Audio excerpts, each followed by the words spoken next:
En cuanto a lo que es el temario en patología torácica, habíamos visto la importancia que tiene hablar de patología mamaria. Hemos visto las alteraciones en cuanto al desarrollo de la mama, polimacia, policleria, mamas aberrantes. Hemos visto también la importancia que tiene la falta de desarrollo, atelia, amastia, hipomastia. También las alteraciones especiales como la ginecomastia, la simastia y la misomastia. También habíamos hablado de la importancia que tiene el tumor benigno de la glándula mamaria, las alteraciones como los hematomas, los abscesos mamarios, las mastitis que se pueden formar, y algo muy importante que habíamos mencionado, la clasificación del virus mamario, ayuda a tener una sospecha de patología cancerígena en cuanto a las lesiones que tiene la glándula mamaria, ya sea por mamografía o por ecografía. Habíamos indicado que la diferencia entre el BRAF y TRAF era el estadio 0, que era un estudio indeterminado. Entonces, si yo tengo un cáncer o una sospecha de cáncer y sale 0 en el BRAF, yo tengo que hacer un estudio más específico, que es la magnificación ecográfica.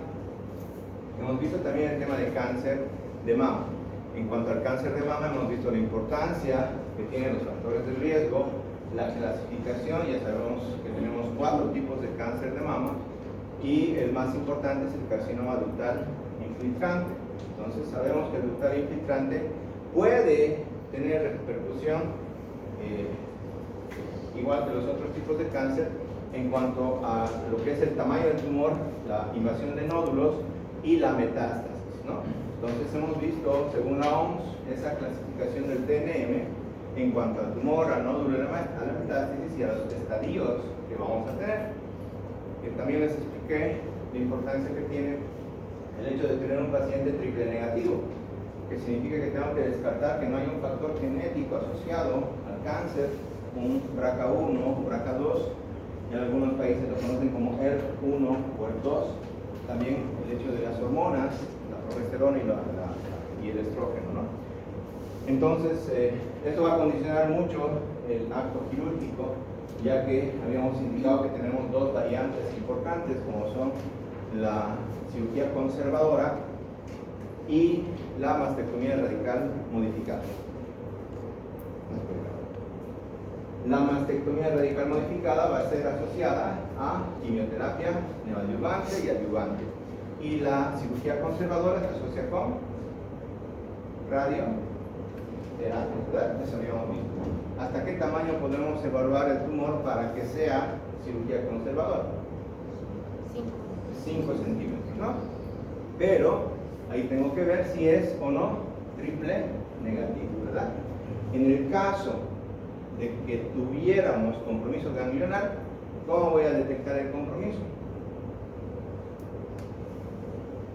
Mediante el ganglio centinela. Tengo que hacer ganglio centinela para saber si hay o no compromiso de los ganglios.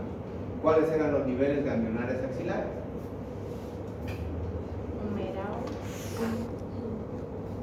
También pectoral y subescapular, ¿no? Son 3 niveles ganglionares, a diferencia del cuello, que son 6 niveles ganglionares. Pero es muy importante recordar esto, porque vamos a hacer un vaciamiento ganglionar, ya sea con la mastectomía radical o la cirugía conservadora, dependiendo si sale ganglios positivos o no. Bien, al final de la clase también les digo unos ejemplos de cómo van a ser las preguntas en cuanto a los casos clínicos. En cuanto al trauma de tórax, es importante recordar todo lo que hemos visto desde el principio. Nuestra primera clase fue la atención del paciente politraumatizado. ¿Por qué? Porque habíamos indicado que todo paciente que tiene trauma, que tiene riesgo de vida, riesgo de muerte, como quieran llamarlo, hay que iniciar su atención con el ABC del trauma. Entonces, yo tengo que saber qué hacer durante la revisión primaria, tengo que saber qué hacer durante la revisión secundaria. Eso habíamos indicado, ¿verdad? Trauma de tórax, ¿puede matar al paciente? Sí, puede. Entonces, trauma de tórax tengo que evaluarlo como un politraumatismo. ¿Trauma abdominal puede matar al paciente? Sí puede. Entonces, trauma abdominal también lo tengo que evaluar como un politraumatismo. Trauma cervical también, trauma craneoencefálico también. trauma maxilofacial también. Entonces, estas lesiones son zonas que acumulan sangre, el cráneo, el tórax, el abdomen, el cuello. ¿Por qué es considerado una lesión de muerte? ¿Por qué? Por las estructuras. ¿Qué? Por las estructuras vasculares y por la vía aérea, ¿verdad? Por eso es importante el cuello. Y la región maxilofacial, igual, por la vía aérea. Un trauma maxilofacial severo puede ocluir la vía aérea y puede matar al paciente. Por eso es una lesión mortal. Entonces, todas estas lesiones las tenemos que evaluar en común. Cuando hablamos de trauma de tórax, fisiopatológicamente vamos a tener una alteración de la hematosis. Esto ya habíamos visto cuando vimos politraumatismo. Estamos repasando. En la hematosis se realiza el intercambio gaseoso. Vamos a tener un intercambio de lo que es la parte venosa hacia el alveolo pulmonar. El alveolo pulmonar lo que va a hacer es darme oxígeno y va a oxigenar la sangre venosa. Entonces, esta sangre venosa no oxigenada hace un intercambio al alveolo y el alveolo me da oxígeno y tengo la sangre oxigenada. Y aquí ya se cambia de nombre, ¿no? Ya no es vena, va a ser arteria o arteriol. Estas venas o vénulas lo que me traen acá es CO2. Ese CO2 va a ir hacia el alveolo. Entonces es ahí donde la sangre me envía CO2 al alveolo y el alveolo a cambio me da oxígeno. Entonces en el capilar es donde se produce ese intercambio normalmente. Si yo tengo un accidente, tengo un trauma, entonces este intercambio se va a bloquear y lo que vamos a tener es una acumulación de CO2 en la sangre. Entonces, esa acumulación de CO2 se llama hipercapnia. Voy a tener una hipercapnia. Y obviamente el oxígeno no va a entrar. Si no está saliendo el CO2, tampoco va a poder entrar el oxígeno. Entonces voy a tener una hipoxia. La hipoxia y la hipercapnia condicionan en una instancia primaria la acidosis respiratoria.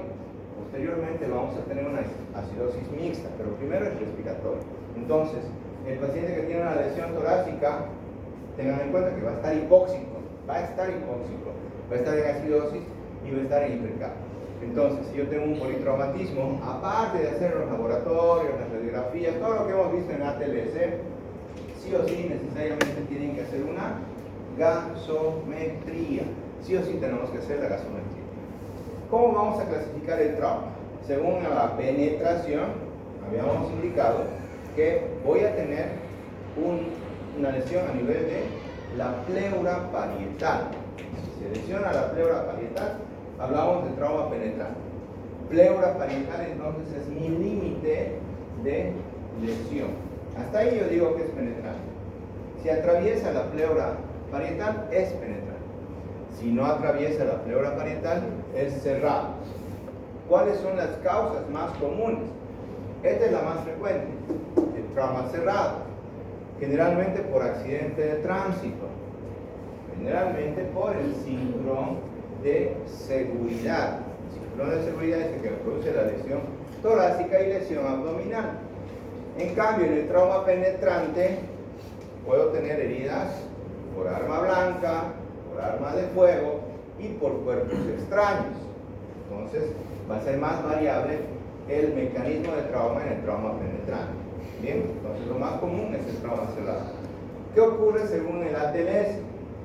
ATLS va a priorizar las lesiones en trauma de tórax y me va a decir, ustedes revisen durante la revisión primaria lesiones que pueden matar al paciente, como el hemotórax masivo, el neumotórax abierto, el neumotórax a tensión, el taponamiento cardíaco y el tórax inestable. Entonces esas son lesiones que tengo que evaluarlas acá, en el ABCDE del trauma, en la revisión primaria.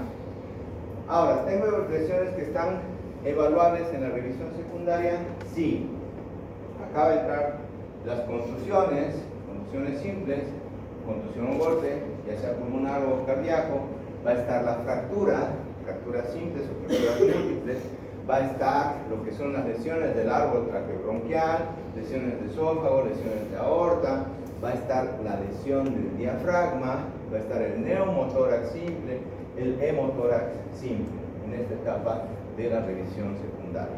Entonces, cuando nosotros evaluamos un trauma de tórax, tengo que saber que ocupa la segunda causa de muerte, generalmente relacionada al accidente de tránsito, y la mortalidad va a variar de un 10% a un 40%. Cuando hablamos de trauma, entonces, en la evaluación primaria vamos a hacer el ABCD del trauma. No se olviden que en el ATLS actual está la X, que es la valoración de la hemorragia externa, ¿no? La compresión de hemorragia externa. Entonces nosotros hacemos el ABCD y es aquí, en la B de ventilación, donde nosotros vamos a encontrar estas lesiones por trauma de tórax. Entonces no se olviden, en esta etapa, en la B, es donde vamos a identificar estas lesiones. ¿Cuáles lesiones? ¿Se acuerdan? Estas lesiones. Hemotórax, sangre en el espacio pleural, hemotórax, pero no un hemotórax simple, un hemotórax masivo. Entonces ustedes tienen que saber cómo voy a diferenciar un simple de un masivo, porque el masivo tengo que resolverlo en la revisión primaria, el simple lo puedo resolver en la revisión secundaria. Acá tengo sangre en el espacio pleural, ¿verdad? ¿Sí? Acá tengo una herida. Por la diferencia de presiones, este es un trauma penetrante, va a entrar más aire que el que sale. Entonces eso me va a producir un colapso inmediato del pulmón. A esto se llama neumotórax abierto. El neumotórax abierto también se evalúa durante la revisión primaria. ¿Qué ocurre acá? Tengo aire en el espacio pleural. Eso es un neumotórax. Pero si el aire es masivo, va a desplazar mediastino. Fíjense la imagen. Desplaza mediastino, desplaza tráquea. Todo lo está trayendo para este lado. Entonces, esto se llama neumotórax a tensión o neumotórax hipertensivo. Entonces tenemos que saber diferenciar un neumotórax hipertensivo de un neumotórax simple, porque este lo tengo que atender acá, en la revisión primaria, apenas llegue el paciente. ¿Cuánto tiempo dura la revisión primaria? En 3 a 5 minutos tengo que resolver todo esto. Si se junta líquido en el pericardio, sangre, es un taponamiento cardíaco.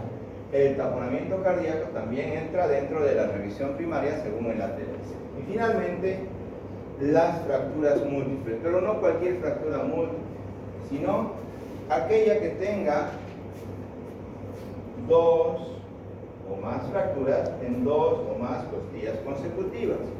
Eso me va a producir una disociación en la caja torácica a lo que conocemos como tórax inestable o bolet costal.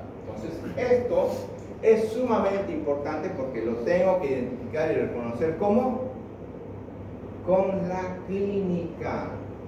Clínicamente yo tengo que resolver esto. Tengo que diagnosticar y resolver esto. ¿Bien? En la revisión secundaria ya habíamos indicado que el paciente ya va a estar estable. No tengo un paciente inestable, está estable. Durante la revisión primaria ya nos hemos tomado la molestia de estabilizar este paciente. Entonces acá ya voy a tener más tiempo para revisar los antecedentes y hacer una revisión de la cabeza a los pies con calma.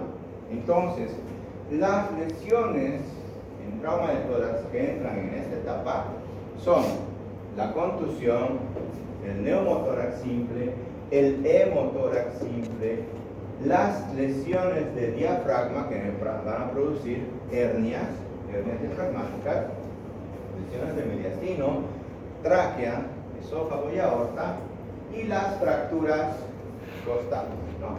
Entonces, acá yo tengo lesiones como el neumotórax simple o hemotórax simple que ya el paciente no se me va a descompensar. Le pongo el tubo de tórax y ya lo tengo compensado. con las contusiones, ¿no? Que puedo hacer un tratamiento médico y ya está compensado. Las fracturas igual, fracturas muchas veces incluso no es necesario ni hacer reducción quirúrgica, nada, solo el reposo y ya está. Pero hay lesiones que pueden matar al paciente. El paciente tiene un accidente, se lesiona la aorta, se va a morir. Se va a morir en el momento del accidente. Entonces, para que yo detecte una lesión de aorta, tengo que saber a qué nivel tienen que estar las fracturas. Eso es lo más importante. Entonces, dentro de lo que es la revisión primaria, no se olviden, las contusiones y las fracturas son lo más común. Revisión secundaria. Revisión secundaria. Vamos a empezar con la revisión secundaria. Entonces, esas lesiones que tenemos, como las contusiones o las fracturas, son las más comunes. ¿Dónde creen ustedes que se fractura uno con más frecuencia? No me digan en la pierna, estamos hablando del tórax. En el tórax. ¿Dónde? ¿En qué parte? ¿En qué costilla? ¿Qué? No se olviden esto, nunca. De la séptima a la novena costilla es la que más se fractura. ¿Por qué? Porque según esto, nuestra caja torácica, las zonas más expuestas, más abiertas, son la séptima a la novena costilla. Entonces es aquí donde nos vamos a fracturar. Séptima a novena costilla. ¿Cuál es el trazo más común? El trazo lineal. Generalmente son únicas y no se desplazan. Entonces no es necesario operar, no es necesario reducir la fractura, ¿no? Pero sí puedo tener fracturas desplazadas, múltiples, cominutes, etc., ¿no? Pero lo más común es la lineal, de la séptima a la novena. Ahora, dentro de lo que es costillas, tengo que recordar que la parte alta, las primeras dos costillas, son más gruesas y el diámetro superior es más delgado que el inferior. Entonces, esta distribución anatómica de los huesos, de que esto sea más grueso y más cerrado, es justamente para proteger la aorta, para proteger esófago, para proteger tráquea. Por eso es que es más grueso. Entonces, si yo tengo una fractura de la primera o segunda costilla, es muy probable que el paciente tenga una lesión de aorta, una lesión de esófago o lesión de tráquea, porque el mecanismo ha sido bastante severo. Entonces, si ustedes ven un paciente que está fracturado aquí arriba, sospechen de lesión de aorta, esófago o tráquea. Ahora, si las fracturas son en últimas costillas, de la 10 a la 12, las últimas costillas están en relación con abdomen. Entonces, si yo tengo fracturada una costilla acá y se va para adentro, me puede lesionar, 1, estructuras intraabdominales y 2, estructuras retroperitoneales. Entonces, puedo tener una lesión de hígado, puedo tener una lesión de vaso y puedo tener los hematomas retroperitoneales por culpa de estas fracturas.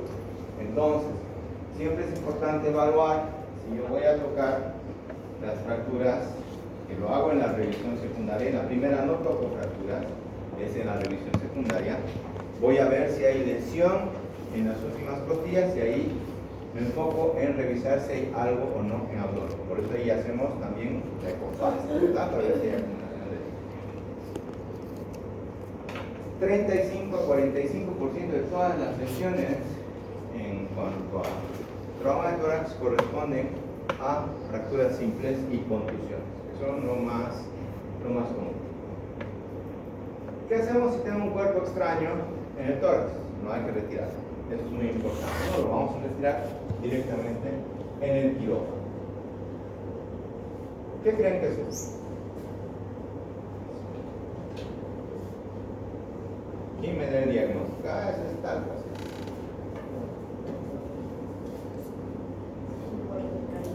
Primero, acá, ¿cómo se llama esto? Ángulo costofrénico. Costofrénico y ángulo cardiofrénico. Aquí está. Aquí no hay. ¿O hay? Sí hay, pero donde debería auricular no está aquí arriba. Cardiofrénico, ortofrénico. Está más arriba de lo normal. Y tengo aire. Esto es un nivel hidroaéreo. ¿Y dónde se presentan los niveles hidroaéreos? ¿Dónde? El corazón y víscera hueca. En el intestino. En el intestino. Nivel hidroaéreo es intestinal.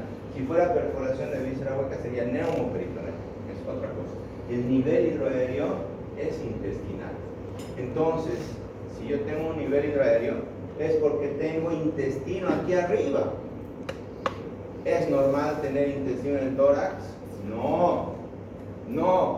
Entonces, esta es una hernia diafragmática. Para que tenga intestino aquí arriba es porque tengo un hueco en el diafragma.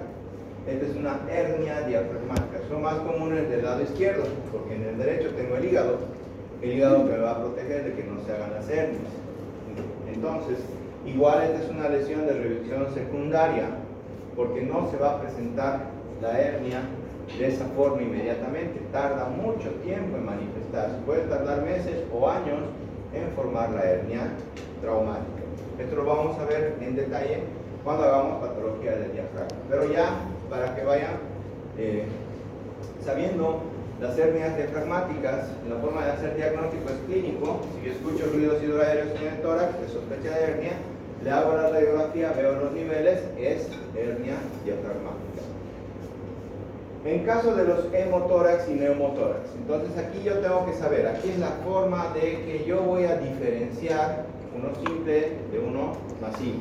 Yo voy a diferenciar un hemotórax simple de un hipertensivo. Entonces, el hemotórax puedo tener en 3 grados, el mínimo menos de 300 ml, el mediano de 300 a 1500 y el masivo de más de 1500 ml. Entonces, ¿cuál voy a evaluar en la revisión primaria? El masivo. Más de 1500 ml. Si tengo más de 1500 ml de sangre aquí en el tórax, ¿cómo va a estar el paciente?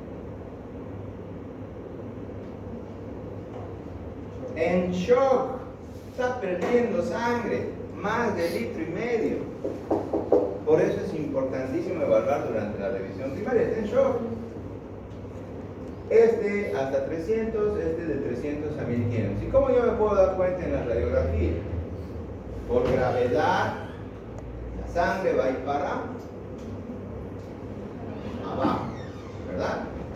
Entonces, lo primero que va a sangrar es aquí abajo,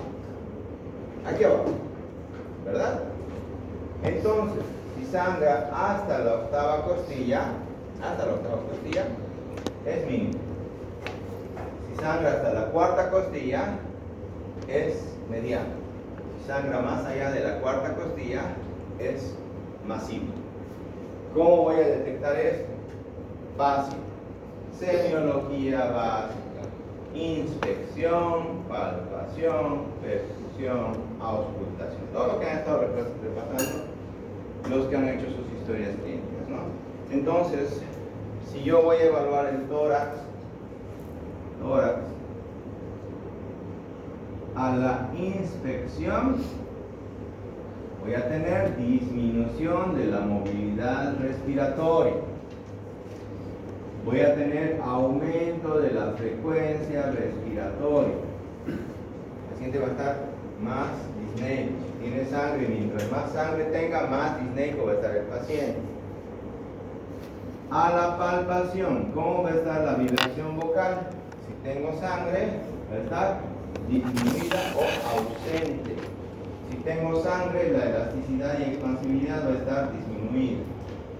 A la percusión, que es lo más importante en hemotórax, voy a tener matidez.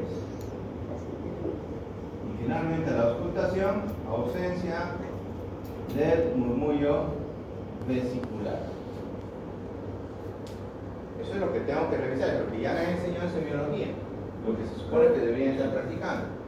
Entonces, a la inspección tengo disminución disminución de murmullo, perdón, de movilidad respiratoria, aumento de frecuencia respiratoria, a la palpación, vibraciones vocales disminuidas, elasticidad disminuida, a la percusión matidez, a la auscultación, ausencia de murmullo vesicular. Ojo, ¿dónde? Ausencia de murmullo, matidez, vibraciones en la zona afectada. No voy a tener matidez en los dos campos pulmonares. Voy a tener matidez en base, matidez hasta la octava costilla. Entonces eso tengo que ir revisando zona por zona, comparativamente. Todo lo que hemos repasado, todo lo que hemos visto hasta ahora es para poder entender trauma de tórax y derrame pleural. Porque si no saben semiología básica van a estar perdidísimos, porque es básico saber eso. Entonces, mínimo hasta 300, mediano 300 a 1500, masivo arriba de 1500. ¿Bien? ¿Qué grado sería este? Primero, tengo un borramiento del ángulo costo-frente. Borramiento, está borrado. Entonces no supera la octava costilla. Esto es un grado 1, menos de 300 mm. Hay casos en los que no voy a poder ver ni los 300. Si yo le hago esta radiografía, el paciente acostado no se va a ver. ¿Por qué? Ya han hecho esa imagenología. No se ve porque acostado, para poder ver paciente acostado, tengo que tener más de 500 ml acumulados. Por eso es mucho mejor hacerlo de pie, parado. Si está acostado no vamos a ver. Acá ya sería un hemotórax mediano, porque no supera la cuarta costilla. Recuerden que estas costillas son las posteriores, ¿no? Entonces este es un mediano. Y acá un macizo, más arriba de la cuarta costilla. Este está desplazando mediastino.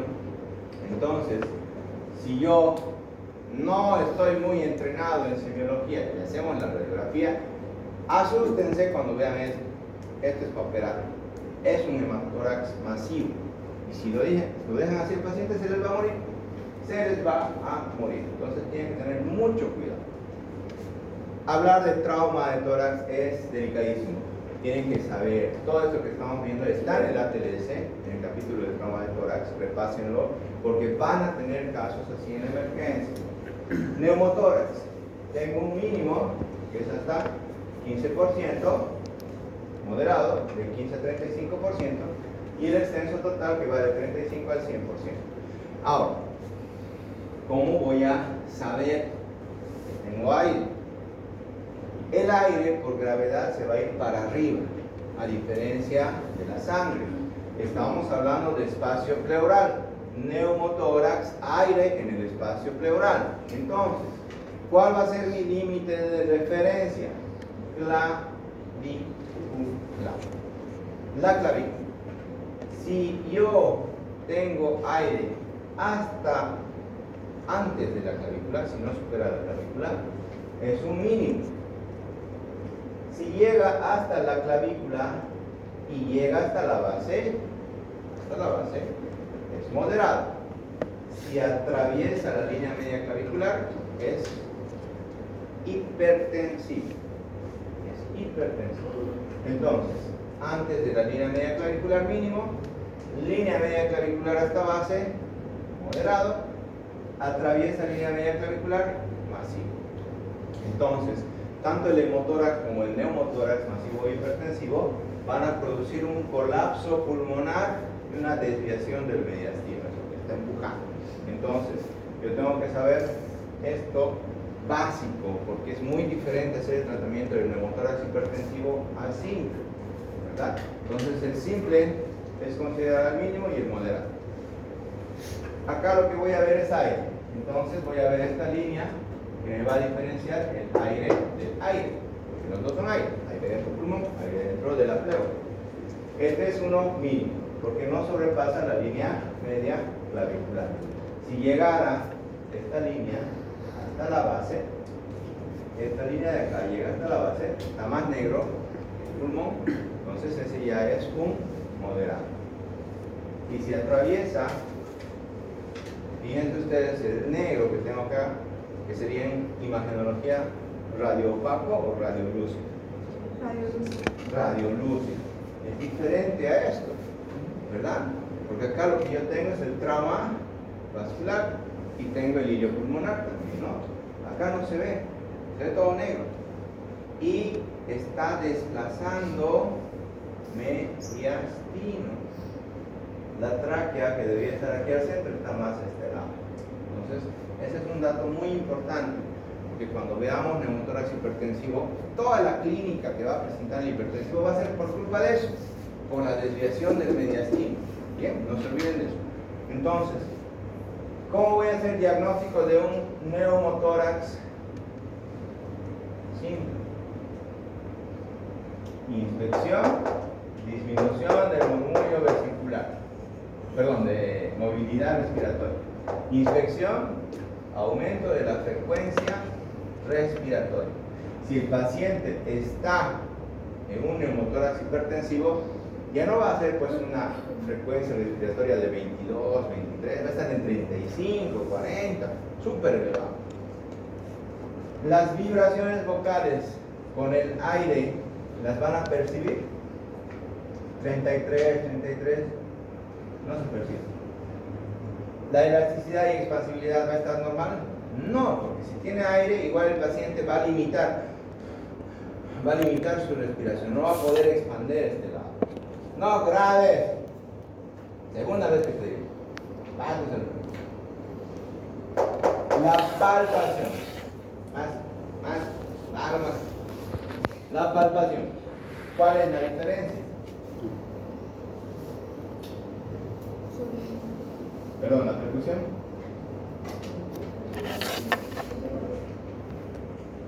El aumento del timpanismo. Hipertimpanismo. No voy a tener matidez, voy a tener un hipertimpanismo. Igual vamos a tener ausencia del murmullo vesicular. Entonces ya saben hacer diagnóstico de un neumotórax simple y de un neumotórax simple. Esto es lo básico. En base a esto yo voy a ver si es simple y lo dejo para la revisión secundaria, o si está complejo para atenderlo inmediatamente. ¿Bien? No se olviden.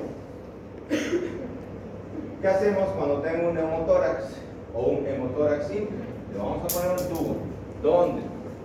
Quinto espacio intercostal, entre línea axilar anterior y línea axilar media. No se olviden de eso. Quinto espacio intercostal entre línea axilar anterior y línea axilar media. Cuando nosotros colocamos el tubo, lo hacemos en dirección posterior, hacia posterior, y el grosor del tubo va a depender si es un neumotórax o un hemotórax. Si es hemotórax, si es sangre, tiene que ser un tubo grueso, 35 o 37 French. Si es aire, tiene que ser un tubo delgado, 20, 22, suficiente.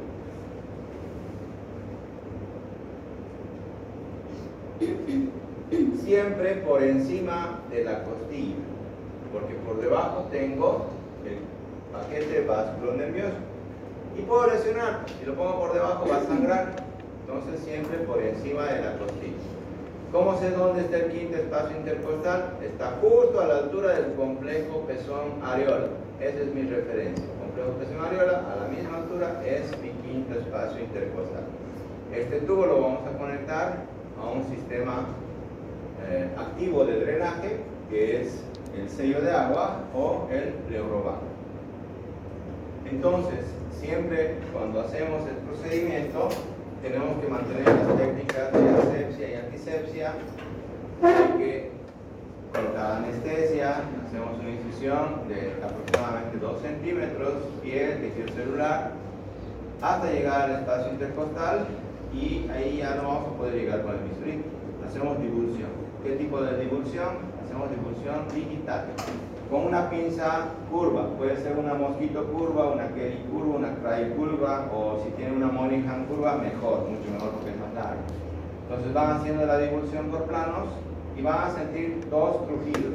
Uno que es del espacio intercostal y 2 de la pleura. Entonces, cuando ya estamos ahí adentro, se sienten esos dos sonidos y atravesamos el tubo, ¿no? ¿Qué es importante de ver en el tubo? La oscilación. Tengo que ver el movimiento oscilatorio. ¿Y cómo lo vemos? Acá, si ustedes se fijan, no se ve muy bien, pero tengo unos números. Aquí dice 10, aquí dice 5, aquí dice 2, aquí dice 1. Esos numeritos me ayudan a ver este líquido hasta dónde sube. Cuando el paciente respira, mueve el líquido, porque empuja el líquido. Entonces, expira, inspira y sube el aire. Sube el aire. No sé si se han fijado. ¿Hasta dónde sube? ¿Hasta dónde sube? Hasta el 10, ¿verdad? ¿Cómo se llama ese movimiento? Que si yo no tengo el sello de agua, lo voy a ver en el tubo. Aquí vamos a ver. Y ustedes cuando sean internos tienen que medir ese movimiento. Marcan de aquí a aquí 10 centímetros. Eso se llama oscilación. La oscilación es muy importante. Si tienen un trauma de tórax, la oscilación siempre va a estar alta. ¿Cuándo voy a retirar el tubo? Cuando la oscilación sea menos de 2 centímetros. Entonces es un parámetro importantísimo que yo sepa ver esto de acá, ese movimiento que hace el agua. El movimiento que vemos ahí es la oscilación. Si está sangrando, aquí va a salir la sangre, aquí va a salir el líquido. Si es aire, va a salir aire. Entonces, si fuera aire, en 3 días ya se soluciona el problema. Si fuera sangre, tengo que esperar a que deje de sangrar. Y eso puede tardar de 5 a 7 días. ¿Cuándo voy a retirar este tubo? ¿Cuándo lo retiramos? Cuando el paciente esté mejor clínicamente. Entonces yo tengo que hacer esto de acá, pues inspección, palpación, percusión, auscultación. Si está todo normal, clampeo el tubo y espero 24 horas. A las 24 horas veo si está bien su etiología, le hacemos una radiografía de control y vemos la oscilación. Si la oscilación es menos de 2 centímetros, retiramos el tubo. Siempre con un ayudante. Retirar el tubo no es despacio, hay que jalarlo rápido. A la cuenta de 3, uno anuda y el otro jala. Porque si no le entra aire y estamos chavos, ¿no?